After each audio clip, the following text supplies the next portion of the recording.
Welcome to the Transformative Principal podcast, where we learn how to be an amazing educational leader. I am your host, Jethro Jones. Are you ready to be a transformative principal? I'm looking for about 10 people who are ready to do what it takes to lead with integrity, find balance, and take your school to the next level. If you're looking to improve your leadership in a measurable way, go to transformativeprincipal.org/mastermind to see if you qualify to join a group of like-minded people who are ready to be the best principals in the country. Welcome to Transformative Principal. Today I'm continuing my conversation with Tom, and he said something that was so profound in the second part of the interview. He says, when it gets tough, we will turn to each other when we have clarity of purpose. When we don't have clarity of purpose, we will turn on each other. That is so powerful, and I've seen that happen so many times. Take note of that. Pay attention. I hope you enjoy this interview with Tom Hierck. And I'd like to talk about interacting with challenging staff. I had an interview with Randy Sprick a few months ago about the same topic, and I think that getting as much help as we can on that topic is really valuable. So how do you, as a principal superintendent, what advice do you have for us in working with our teachers that are challenging because of personality or because of belief system or attitude? I mean, what is your advice for helping us out there? Yeah, no, and I think, you've hit on a couple of things right there. One of the first things I always say to principals is this: realize this: you've never stopped being a teacher. You just got bigger kids in your classroom, right? Yeah. Your faculty ends up being your classroom, and by extension, you might see the same things you see in a typical classroom. You've got a whole bunch of different learning styles. You've got a whole bunch of different approaches. And so we've got to make sure that we're not letting our personal learning style as individuals be the only style we embrace, right?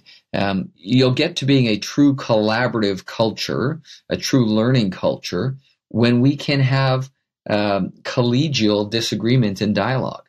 I think far too often people think collaboration means universal agreement. I can guarantee you this: if I come into any meeting and I see every educator in the room nodding their head in agreement, that people are leaving the room disagreeing. They've just realized it's easier to nod your head in a public meeting and get back to your room and do your own thing, right? So, what's our expectations around that, first of all? Second of all, do we have, again, I'll go back to, what Ken Williams and I wrote in the book, Starting a Movement. Do we have clarity around our why, around our purpose?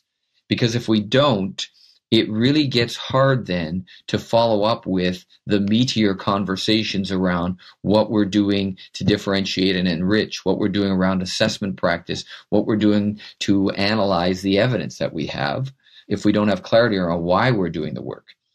So we've got to get to that component piece. And then the third one is that sometimes, and perhaps this happened in your situation, oftentimes we move into a role following somebody else, good or bad. And that person, on their own style or their own nature, may have condoned some behaviors that now you, as the next leader, don't find appropriate for a learning environment. This is where the rubber meets the road for leadership, and I shared this with a group I was working with yesterday. It's my leadership rule number one. Whether you create it or you condone it, you own it. The easy part for a leader to do is to come in and condone. Turn a blind eye to stuff that you know is ineffective educational practice because you don't want to get in and have the conversation. You don't want to get involved in the growth plan that might have to emerge. But I got to tell you, if you condone it, it's now on you as the leader. Create's a lot harder. Create requires us to peel back the layers of the onion and get to what we say we're going to be all about and build out from there. But we've got to be willing, when we step into a leadership role, to be more creators than condoners. So I've got a couple of questions here, and especially on that, whether you create it or condone it, you own it.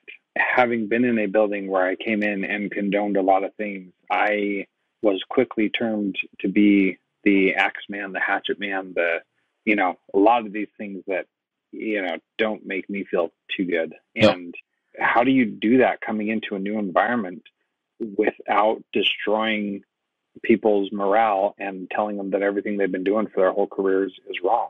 Yeah, boy, I had that almost identical situation shared with me yesterday, right? You walk into a situation that you and probably everybody inside knows is not, again, a conducive learning environment, but it's comfortable. The analogy I gave yesterday was on a scale of 1 to 10, we got some schools that are functioning as a 7, right? 7's good enough. Nobody ever complains about being a 7. Collins' work, good is the enemy of great. Right. So there you are. You come in and you see a school that's a 7 trending towards a 6, and you think, my goodness, I look at the talent level, and this school could easily be a 9 or a 10. Let's get cracking. Yeah. Now you're moving people out of their comfort zone, right? Here's the reality, though. I don't think we can have schools anymore that are 7s trending to 6s. There are lives hanging in the balance. I think every school I've ever been in has the adult talent to be a 9 or a 10. The first step we take towards that is to get clarity on our purpose. There's some questions we can ask. Why did you become an educator? What do you believe? What do you hope to achieve? There's yet to be a teacher, when I talk with them, who doesn't mention wanting to be a difference maker and doesn't mention kids in the first couple of sentences. All right, well, let's use that as our anchor. Let's start talking from there out. And now let's reflect on current practice.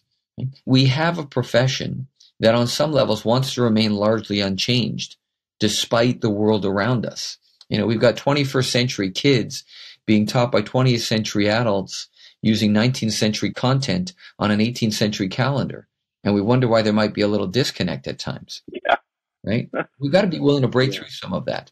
So I've got to be able to sit down with you as the incoming leader to say, so what's your contributions, Jethro? What do you do? What don't you do? What are some of your beliefs? I think too often we don't spend enough time on getting purpose clarity. Right? And this, sometimes has been framed around traditional mission statement work. Good. I was going to go there. Right? You're tapping into a pet peeve here. And what happens with traditional mission statement work. Far too often, the purpose of creating the mission statement was to get everybody on the same page. Yep. Right. So we invite everybody to bring a $5 word. We wedge it in, and it looks so good. You can't argue it, but it's not driving practice. It's not driving daily commitments. And our mission statement looks remarkably similar to the mission statement, 5 miles down the road. All right, then it's not speaking about what we believe. That nobody can recite or know or engage in, because it's all those $5 words that don't make any sense. Right. And when you're talking about purpose, that's not what you're talking about, right?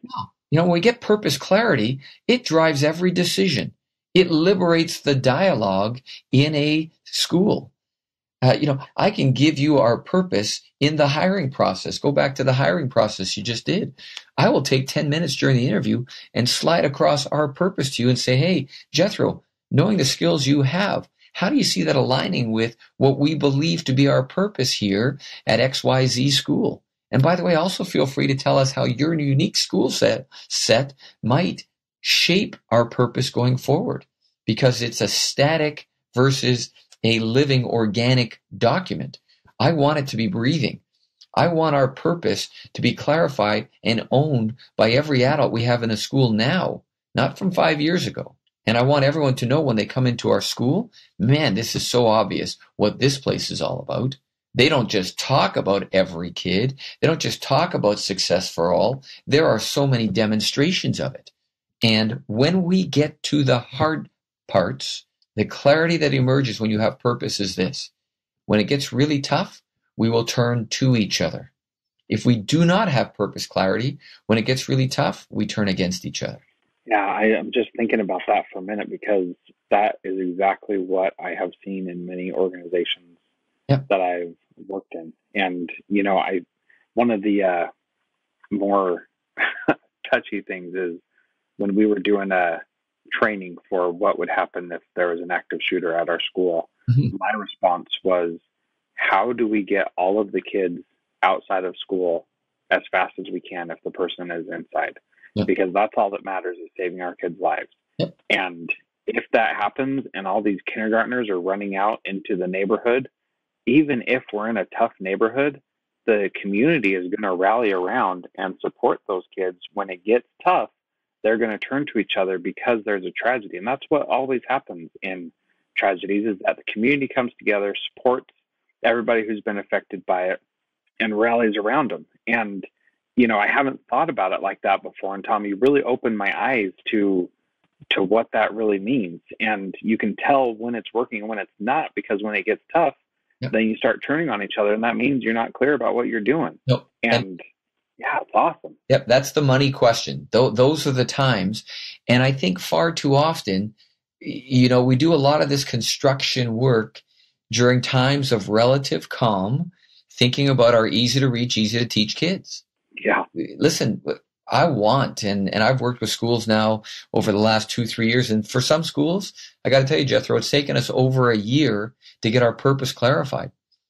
Not because we don't have some idea of what we believe, but because we begin to look and see what policies, procedures, practices we have in place, and they're completely misaligned with what we've said we're all about.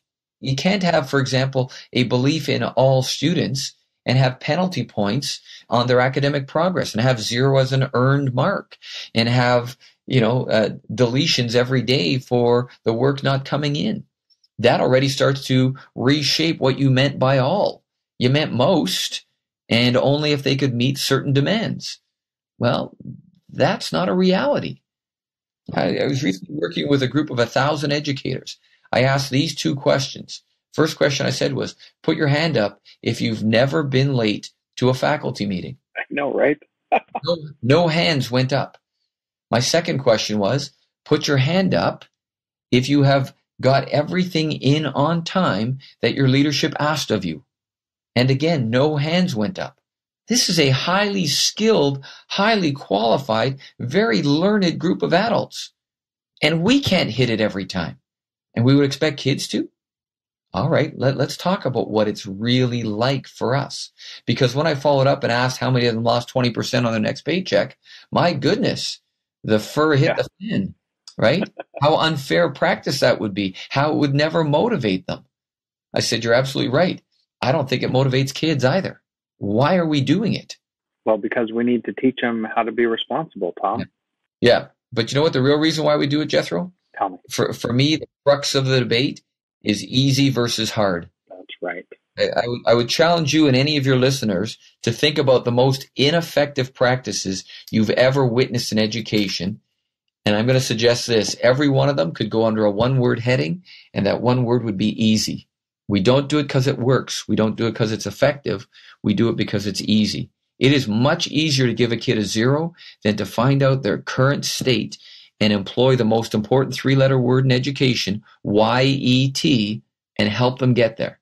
Right? It's much easier. It's much easier to work alone than it is to collaborate. It's much easier to have an extended summer break than it is to address the needs of our learners. It's much easier to have a kid go back and do grade 7 a second time because we don't know what to do with a kid who's in grade 7.5. We can go through just about anything you can identify as ineffective in education, and it's going to come under that 1-word heading of easy. We got to get to the hard stuff. We got to be willing to roll up our sleeves, get messy, struggle a little bit, appear at times to be going backwards before we begin to make the kinds of progress we need in order to service 100% of our kids. Yeah, I'm inspired, Tom. Seriously. This is great. As we're looking at those things, one of the things that you said earlier is that as you go in as a new leader to a school, you've got to give people opportunity to ask you also what you believe in and what your values are as well. But when do we find time to have these conversations, and how do we structure them? And I think I know what you're going to say, but I want to hear you lay it out so that we can get over that fear of having 100 more meetings that aren't about the actual work getting done. Yeah. And you know what, Jethro, probably the number one question I get asked when I work with folks is where are we going to find time? And my answer is always the same. It's a very simple answer. The answer is you won't. Because if you could have found time already, wouldn't you have done it? Exactly. Right? So, all these things we talk about, nobody disagrees that they're important. So if we could find time, we would have. Here's the reality, though. We make time for what we really believe. oftentimes I will get teachers say to me, listen, Tom, I believe everything you're saying. I understand the need to be more positive, the need to reflect when kids are doing stuff really well, but my class is so packed. I barely have enough time to get through the content, let alone take time to say, wow, Jethro, I really appreciate how you came to class prepared today and are firing on all cylinders. You've made a delightful contribution. Thanks for being here. All right, I'm going to buy that you don't have time. But let me ask you this question then. What do you do when Jethro misbehaves? Because I'm going to assume, based on what you've just told me, you equally don't have time to acknowledge his misbehavior. But remarkably, you know what happens. We engage the child, and if the child pushes us back at all, we're quite prepared to get to an escalation. We're quite prepared to lose instructional time as we escort the kid down to the office.